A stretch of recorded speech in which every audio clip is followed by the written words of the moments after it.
Hey, welcome to another edition of In the Workshop. A lot of good information in this particular episode. I think you'll get a lot out of it.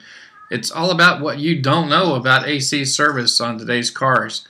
So much good information. In fact, we actually had to split this up into two, so make sure that you watch both parts. Thanks for watching.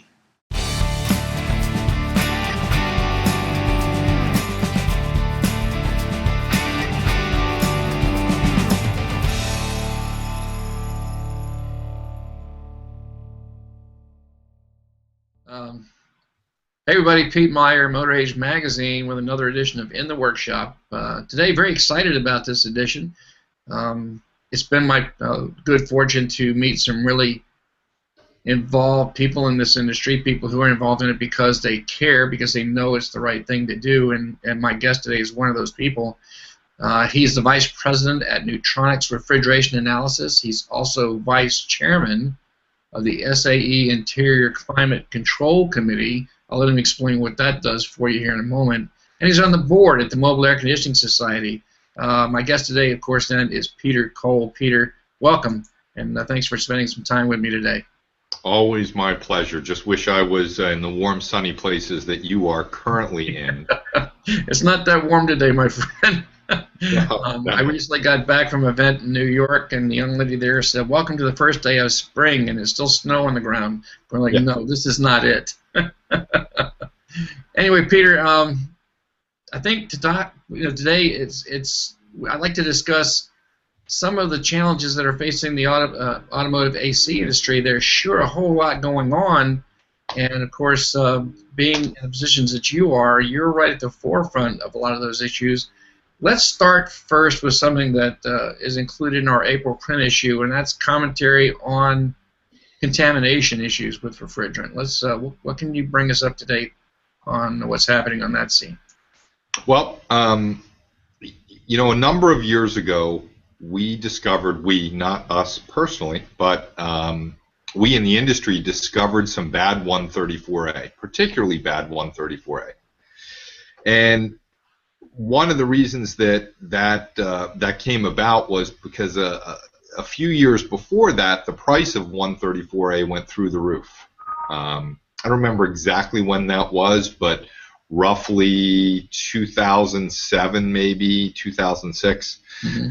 So people started mixing other things with it to dilute it, because if I can put something that costs a penny a pound in with something that's worth $10 a pound, I can make a lot of money. So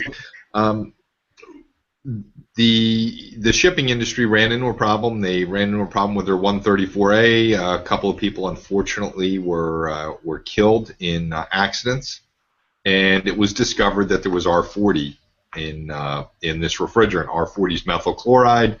R40 reacts with aluminum, which we have in every AC system, mm-hmm. and that R40 creates something called trimethyl aluminum, which is exposed to air, it can cause an explosion. People started looking around and seeing, do we think we have this problem? And they discovered that it was far widespread, a lot more than they thought. In particular, militaries across the world and in the U.S. found that they had a lot of it, mm-hmm. especially in vehicles that were returning from deployment in remote areas, the Middle East and others. Mm-hmm. So people have been much more vigilant about that now, paying attention to it, and the counterfeiters know that people are on alert for it. We're still seeing it. We have only seen a very, very small number of cases here in the U.S. Mm-hmm. And one of the reasons for that is because we have laws in place, we have protections for brands, a lot of promotion by companies like DuPont. Somewhere here I have a little DuPont label that they started using. I don't know if you'll be able to see this, but got these cool little labels that change colors when you change the direction. These are going on all their tanks now, mm-hmm.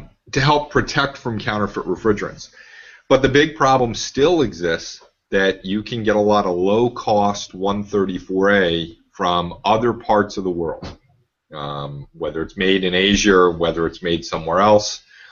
but you can get 134A.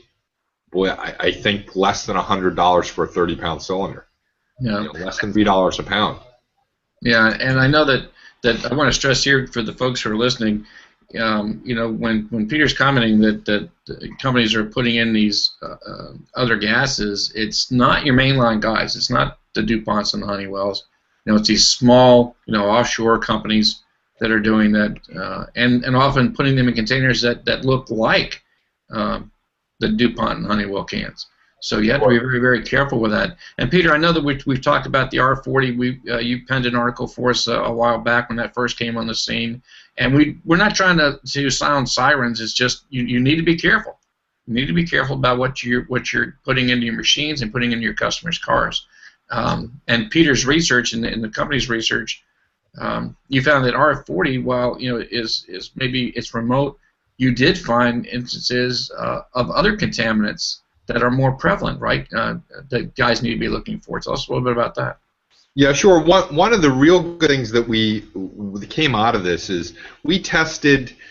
Oh boy, now we're probably over 2,000 different contaminated systems from shipping companies, military, and other facilities, and we found that every single one of them had a blend of refrigerants. And we're talking about things like R22 and 142B and a lot of things. So anyone who's using even an older model refrigerant identifier, refrigerant analyzer, will very likely reject the 134A as not good because of those other contaminants. But more recently, we got word of some new contaminants, some things like R30. And that was found by one of the car companies and found in Australia. So what it looks like is, while we've been so focused on R40, the counterfeiters kind of figured that out, and they said, well, what else can we put in there that's really cheap that maybe they can't find or they can't see? And that's been one of the problems for the big companies, again, not to pick any individual one, but the Honeywells, the Arkamas, the DuPonts, Mexichem, Daikin, that are producing typically the very high quality refrigerants. Every time a counterfeit is discovered, whether it's a counterfeit cylinder or counterfeit material, the counterfeiters learn something. Sure. Because they find out that, oh, wait a second, we should have capitalized the P in DuPont. Sure. And we did. And that's how they found out that cylinder probably wasn't there. So we won't make that mistake again. So a lot of those things occur. There's different kinds of counterfeiting. There's an SAE committee, a G21 committee, which is really the aerospace side, which is working on a whole counterfeit program. And there's a special refrigerant section. And we define in there all the different types of counterfeiting. And the viewers might want to know that you can have brand counterfeiting where I can tell you that this was, I won't use refrigerants, let's use something else. I can tell you that it was Pepsi in the container, but it was really Coke or some generic brand. But it really was Coke, a cola. There was nothing wrong with it. It just wasn't from the company that was on the outside of the label. So you can have that with 134A, generic 134A, put into a cylinder that's designed to look like a DuPont or a Honeywell or any of the others. Sure. And the problem there, it's not really a safety issue. It's you're not getting what you're paying for. If I wanted generic cola, I would have bought generic cola. But I chose Pepsi, and I expected to get that in that container. Sure. So that's one of them. Then you have counterfeiting where they're putting the wrong material in a container. The wrong material, not that it's bad material, but for example, there's rules on importing R12. So if I take a 134A or a container labeled as 134A and I put R12 in it, I'm counterfeiting the 134A. Sure. Now, again, you have some environmental issues there. No one's likely to get hurt, but it's illegal and you can't do it. And whether they're putting a DuPont name on it or just a generic name, the fact that they're calling it 134A and it's not 134A sure. is a problem. And then you get to really the bad stuff, which is when they're calling something 134A and they're putting whatever blend of stuff they want in there that could be hazardous, could be explosive, could be very dangerous to the user. And that's the one we're all most worried about. Mm-hmm. We actually expect it to expand.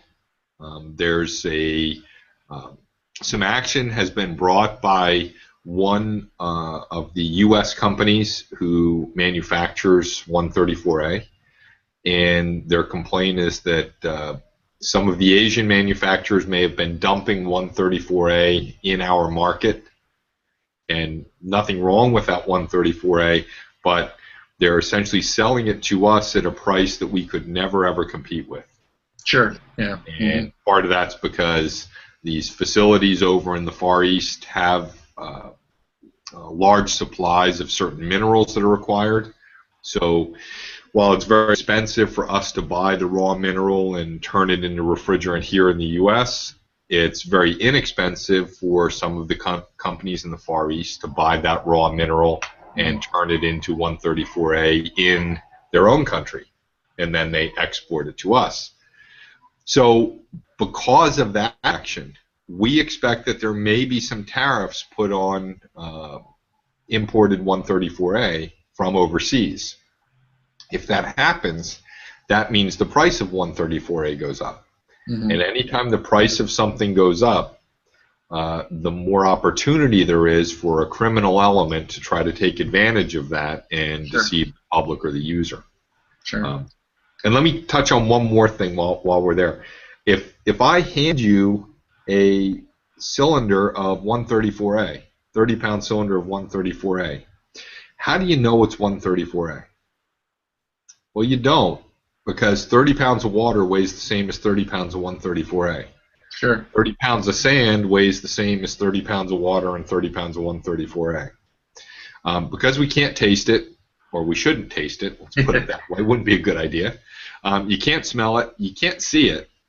There really is no good way to know what's in that cylinder. You can measure pressure and temperature, but we found that a lot of these blends, counterfeit blends, are done to try to mirror a 70-70 number, 70 psi at 70 degrees Fahrenheit. Yeah, you would certainly think that's what one of the first things a counterfeiter would do, right? Sure. The basic testing. Yeah, if you were to connect to it and you saw 200 psi, or your gauge on your machine saw 200 psi, boy, you'd really wonder what was going on. But if it says 70, hey, it must be good. Right. So, we're as much as we'd love to be about self-promotion and so forth, we're really restricted from doing that, not because of your venue, it's just our company doesn't do that. But the SAE has decided that going forward, all recovery machines will have to have the ability to identify the refrigerant prior to recovering the refrigerant. Right. And that's all new standards going forward are going to have that requirement.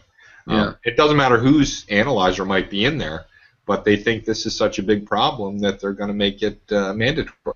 Yeah, well, maybe you can't be self-serving, Pete, but I can certainly tell the people who are watching that we've been stressing this for years. You don't know what that virgin tank has. Of course, if you have a solid supply line, then you're probably okay. But if you're looking to stock up and you're checking eBay, for the best deals, and there might be some question marks that you need to raise. And certainly you don't know what is in the car that comes into your shop.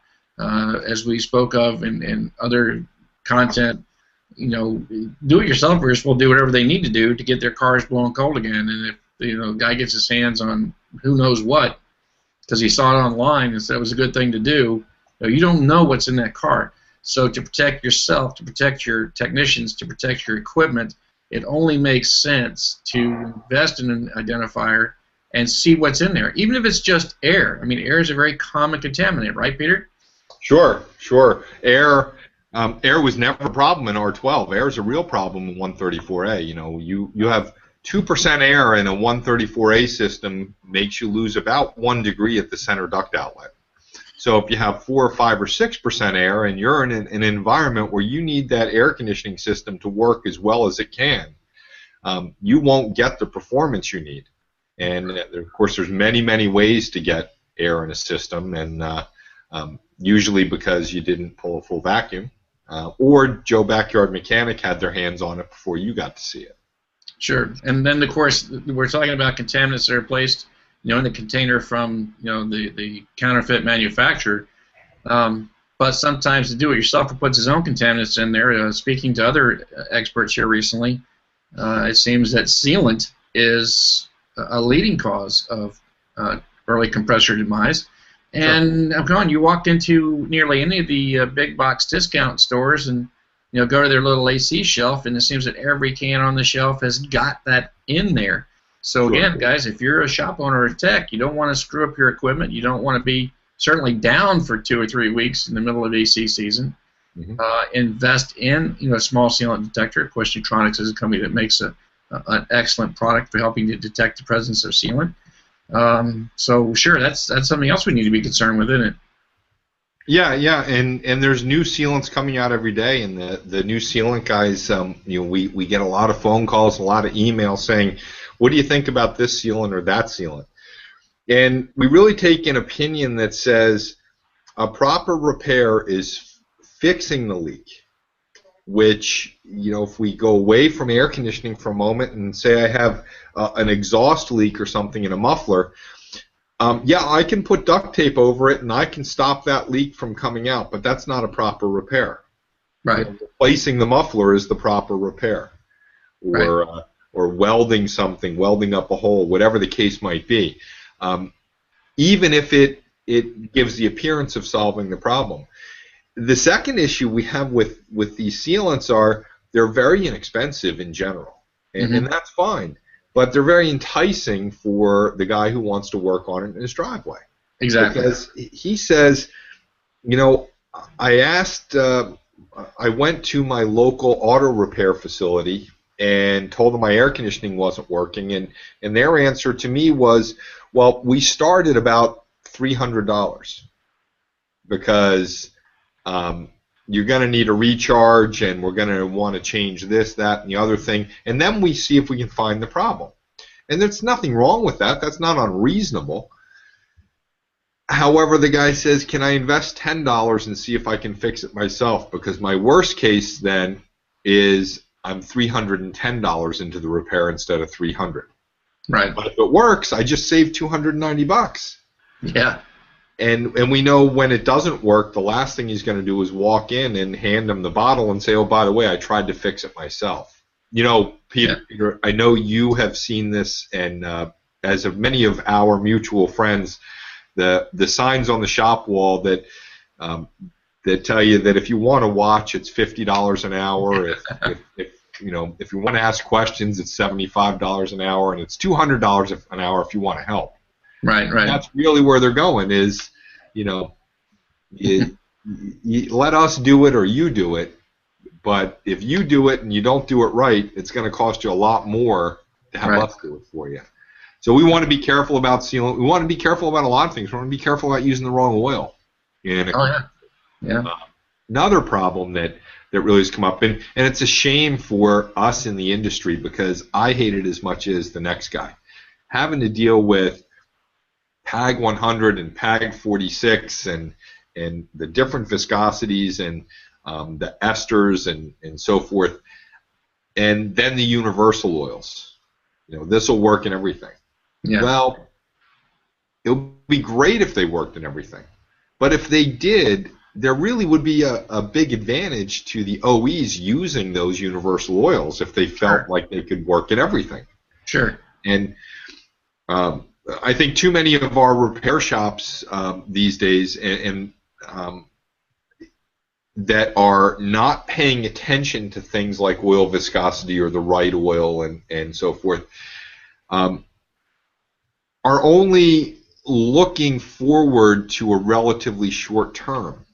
They're looking at it saying, yep, this, it's easier for us to use a universal oil, but if that compressor fails in 5 years where it might have failed in 10 years if they put the right oil in it, we can look forward a little bit more to that customer service side of things. And we often get sold a bill of goods by that guy who's running around telling you this is the greatest thing since sliced bread and you ought to be using this. On the oil side, we're no longer allowed to have automatic oil injection going forward. And part of that is because of the hybrid problem with mixing of oils and getting a shock if you make a mistake. And the other problem is they were finding that a lot of the oils, because they're hydroscopic and they absorb moisture, that the oil that was being left in there, first of all, somebody would put a PAG 46 on the machine, and every vehicle that came in got recharged with PAG 46. Sure. But that PAG 46 was also sitting there absorbing moisture the whole time.